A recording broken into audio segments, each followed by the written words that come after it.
Assalomu xayrli kech hammaga. Aytadiku, Alloh rizqni beraman deydigan bo'lsa, qo'llab turib ham beradi. Mana hozir mana soat 11 dan o'tib qoldi, почти 12 bo'lib qoldi, 15 ta kam. Rizqni bitta planim bor edi, sabab narsaga pul yetmayotdi. Hozir shu rizqni Xudoyim to'ldirib berish maqsadida bitta zaявka tushdi, shu zaявkaga ketyapman. Assalomu alaykum, hammaga xayrli kech. Mana yana qaytadan ertalabki kunimizga borgan asfalt zavodga zaявkani bajarib yana qaytyapman.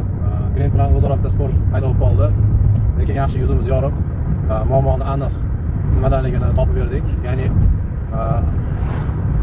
boshqaruv panelida miyasi bor ekan, miyasida shu bitta komanda gavda ishlab, gavda ishlamay muammo ko'rsatayotganligi sababli shu asfalt zavodining egasi doimiy elektriklar chaqirar ekan.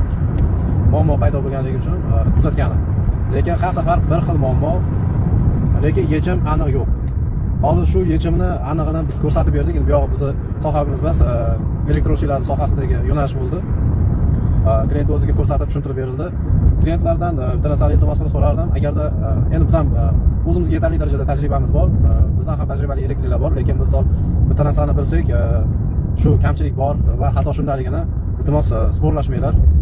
Bu nimaga olib keladi? Sizlarning o'zlaring uchun qayta yana qo'shimcha chiqib qilmasliklaring uchun. Mana hisobda soat 11:30 da borgan bo'lsam, mana soat почти soat 3 bo'lyapti. Qaytyapman mana uyga. Klient minnatdor, chunki isbotlab berdik muammo nimaligini. Ko'rsatib ham berildi. Yechimini qilib tuzatib berildi, lekin u yana qaytariladigan holat. Buni mukammal yana to'g'rilash uchun o'sha shu sohada elektroshik plantalarni ko'radigan usta ko'rishi kerakligini aytib o'tdik. Boshida klient kecha sal ishonmadi. Ya'ni muammo bunday emas, bunday deb turib kecha sporlar ketib qoldi. Lekin yuzimiz yorug' ekanki, ko'rsatib, bilib, shu tajribaga ega ekanmiz, aniqlashtirib berdik. Endi ish jarayoni olish esdan chiqib qoldi, ko'rsatib bera olmadik. Shunga video yozuv qilib qo'yapman. Kimki ko'rsa, shu ishlab chiqaruvchilardan ular uchun foydali maslahat. Sog' bo'linglar, omon bo'linglar. Rahmat.